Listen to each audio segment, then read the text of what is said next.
కడప జిల్లా వేముల మండలంలో దారుణం జరిగింది. కొత్తపల్లిలో వీఆర్ఏ నరసింహ ఇంట్లో డిటోనేటర్లతో బ్లాస్టింగ్ జరిగింది. దాడిలో వీఆర్ఏ నరసింహ మృతి చెందారు. ఆయన భార్యకు తీవ్ర గాయాలయ్యాయి. బాంబు పేలిన ప్రదేశాన్ని పోలీసులు పరిశీలించారు. పోలీసుల అదుపులో అనుమానిత వ్యక్తి ఉన్నారు. వీఆర్ఏ ఇంట్లో పేలుడు ఎందుకు జరిగింది, ఎవరు ఆ పేలుడు జరిపారనేది మాత్రం ప్రస్తుతం సస్పెన్స్ కొనసాగుతోంది. ఇక ఒక అనుమానిత వ్యక్తిని మాత్రం పోలీసులు అదుపులోకి తీసుకున్నారు. డిటోనేటర్లతో ఈ బ్లాస్టింగ్ జరిగింది. దాడిలో వీఆర్ఏ నరసింహ మృతి చెందారు. ఆయన భార్యకు తీవ్ర గాయాలయ్యాయి. బాంబు పేలిన ప్రదేశాన్ని పోలీసులు పరిశీలించారు. డిటోనేటర్ల పేలుళ్ల ధాటికి ఇల్లు పూర్తిగా ధ్వంసమైంది. నరసింహ వీఆర్ఏ అక్కడే చనిపోయారు. ఆయన భార్య మాత్రం తీవ్ర గాయాల పాలై ప్రస్తుతం ఆసుపత్రిలో ప్రాణాలతో కొట్టుమిట్టాడుతోంది. కడప జిల్లా వేముల మండలంలో ఈ దారుణం జరిగింది. భారీ డిటోనేటర్లు పెట్టి ఇంటిని పేల్చివేయడంతో ఒక్కసారిగా ఆ బ్లాస్టింగ్తో ఇల్లు పూర్తిగా నేలమట్టమైన పరిస్థితి కనబడుతుంది. మనం ఆ దృశ్యాలు చూడొచ్చు. అయితే ఇంతటి భారీ డిటోనేటర్లు, పేలుడు పదార్థాలు ఎందుకు ఆ ఇంట్లో అమర్చినట్టు, లేదా ప్రమాదవశాత్తు పేలిందా, ఏం జరిగిందనే కోణంలో ప్రస్తుతం పోలీసులు విచారిస్తున్నారు. ఓ అనుమానిత వ్యక్తిని ప్రస్తుతం అదుపులోకి తీసుకొని విచారిస్తున్నట్టుగా తెలుస్తుంది. ప్రస్తుతం పోలీసులు ఆ ప్రాంతాన్ని తమ ఆధీనంలోకి తీసుకొని ఆ ప్రాంతాన్ని పరిశీలిస్తున్నారు. కిషోర్ జైన్ అవుతున్నారు. కిషోర్, డిటోనేటర్ల పేలుళ్లకు సంబంధించిన పూర్తి సమాచారం ఏంటి? అసలు డిటోనేటర్లు ఎందుకు ఆ ఇంట్లో ఉన్నాయి, ఎట్లా పేలాయి, దానికి సంబంధించి పోలీసులు ఏమంటున్నారు? రైట్. కడప జిల్లా వేముల మండలంలో దారుణం జరిగింది. కొత్తపల్లిలో వీఆర్ఏ నరసింహ ఇంట్లో డిటోనేటర్లు బ్లాస్టింగ్ జరిగింది. దాడిలో వీఆర్ఏ నరసింహ మృతి చెందారు. భార్యకు తీవ్ర గాయాలయ్యాయి. బాంబు పేలిన ప్రదేశాన్ని పోలీసులు పరిశీలిస్తున్నారు. పోలీసుల అదుపులో అనుమానిత వ్యక్తి ఉన్నట్టుగా తెలుస్తుంది. అయితే వీఆర్ఏ ఇంట్లోనే డిటోనేటర్లు పేలాయా, లేదా ఆయన ఇంటి పక్కన వేరే ఏదైనా నిర్మాణాన్ని కూల్చివేసే క్రమంలో వీఆర్ఏ ఇల్లు కూడా ఆ పేలుళ్లకు గురైందా, ఏం జరిగిందని మాత్రం ఇంకా పోలీసులు విచారిస్తున్నారు. ప్రస్తుతానికి పేలుళ్లకు సంబంధించి పోలీసులు ఓ అనుమానిత వ్యక్తిని అదుపులోకి తీసుకుని తెలుస్తుంది. కిషోర్, కొత్తపల్లి వీఆర్ఏ ఇంట్లో డిటోనేటర్ల బ్లాస్టింగ్ సంబంధించిన సమాచారం ఏంటి? అసలు ఆ ఇంట్లో బ్లాస్టింగ్స్ ఎలా అయ్యాయి?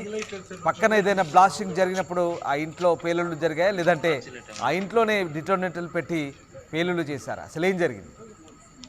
Thank you Ramdas. కడప జిల్లా వేములలో డిటోనేటర్ల పేలుళ్ల కలకలని రేకెత్తిస్తున్నాయంటే పోవచ్చు. డిటోనేటర్లు పేల్చి వీఆర్ఏ నరసింహను హత్య చేసినటువంటి ఘటన ఈ కొత్తపల్లిలో చోటు చేసుకుంది. అయితే రాత్రి అందరూ నిద్రిస్తున్న సమయంలో ఈ డిటోనేటర్లు పేల్చి వాంటెడ్ గానే వీఆర్ఏ నరసింహను చంపాలన్నటువంటి ఉద్దేశంతోనే ఈ ఏదైతే డిటోనేటర్లు పేల్చారన్నటువంటి ఆరోపణలు కూడా అటు బలంగా వినిపిస్తున్నా, ఆ దిశగానే అటు పోలీసులు కూడా అనుమానం వ్యక్తం చేస్తున్నారు.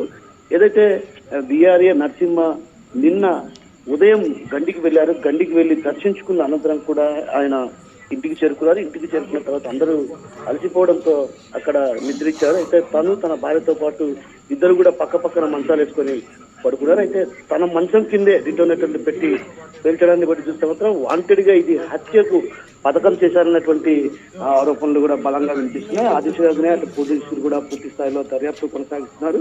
అయితే ఈ వ్యవహారంలో వివాహేతర సంబంధమే ప్రధాన కారణం ఉన్నటువంటి ఆరోపణలు కూడా అటు వినిపిస్తున్న పరిస్థితి. ఎందుకంటే ప్రధానంగా వేములలో మైనింగ్ ఎక్కువగా ఉంది. మైనింగ్ కు సంబంధించి అక్కడ డిటోనేటర్లకు తెలిసి మైనింగ్ వ్యవహారాలు నిర్వహిస్తుంటారు. ఆ క్రమంలోనే ఎవరైతే వ్యక్తి హత్య చేయాలని భావించాడో ఆ వ్యక్తి ఈ డిటోనేటర్లను పేల్చి హత్య చేసేందుకు పథకం పన్నాడు. ఇందుకోసమే ఈ డిటోనేటర్లను కూడా ఉపయోగించారన్నటువంటి ఆరోపణలు కూడా బలంగా అనిపిస్తున్నాయి. ఆ దిశగానే కూడా అటు పోలీసులు కూడా అనుమానించిన పరిస్థితి. మరోవైపు ఎవరైతే ఈ డిటోనేటర్ల పేలుళ్లకు సంబంధించిన వ్యవహారంలో కూడా ఒక కీలక వ్యక్తిని కూడా అదుపులోకి తీసుకున్నారు, అతన్ని విచారిస్తున్నారు. అదేవిధంగా ఏదైతే ఈ అంశానికి సంబంధించి ప్రధానంగా వీఆర్ఏ నరసింహను హత్య చేయడానికి డిటోనేటర్లు పెట్టి పేల్చారన్నటువంటి అనుమానాలు కూడా అటు పోలీసులు వ్యక్తం చేస్తున్న తరుణంలో కూడా ఒక్కసారిగా కూడా అక్కడికి అర్ధరాత్రి ఆ సిఐతో పాటు డిఎస్పీ కూడా అక్కడికి చేరుకోవడం జరిగింది. ఘటనకు సంబంధించినటువంటి విషయం పైన కూడా ఆరోపించారు. అదేవిధంగా తన పక్కనే కొంటున్న వీఆర్ఏ నరసింహ పక్కనే కొంటున్నటువంటి భార్య వెంకట సుబ్బమ్మ కూడా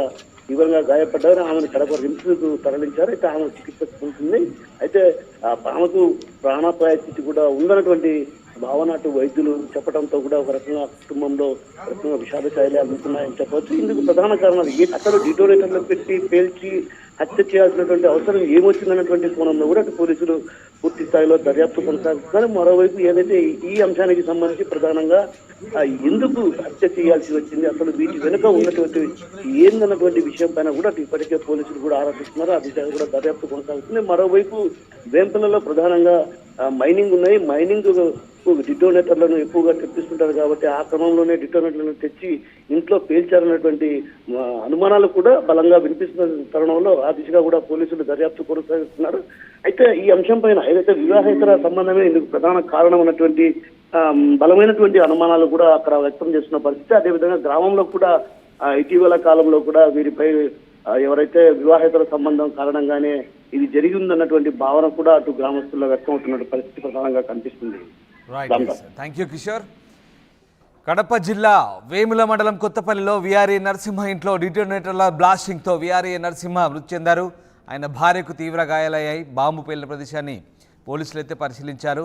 ఓ అనుమానిత వ్యక్తిని అదుపులోకి తీసుకున్నారు. అయితే వీఆర్ఏ వ్యవహార శైలి అలాగే వివాహేతర సంబంధమే ఆయన హత్యకు దారితీసినట్టుగా తెలుస్తుంది. వీఆర్ఏను ఉద్దేశపూర్వకంగానే డిటోనేటర్లు పెట్టి పేల్చి హత్య చేసినట్టుగా పోలీసులు ప్రాథమికంగా భావిస్తున్నట్టుగా తెలుస్తుంది. ఇంకా పూర్తి సమాచారం లోతైన దర్యాప్తు చేస్తున్నారు. దీనికి సంబంధించి ప్రస్తుతం అయితే అనుమానాలు వ్యక్తమవుతున్నాయి. మరి పోలీసుల దర్యాప్తులో ఇంకా ఎలాంటి విషయాలు బయటకు వస్తాయి, వాస్తవాలు ఏంటన్నది తెలియాల్సింది.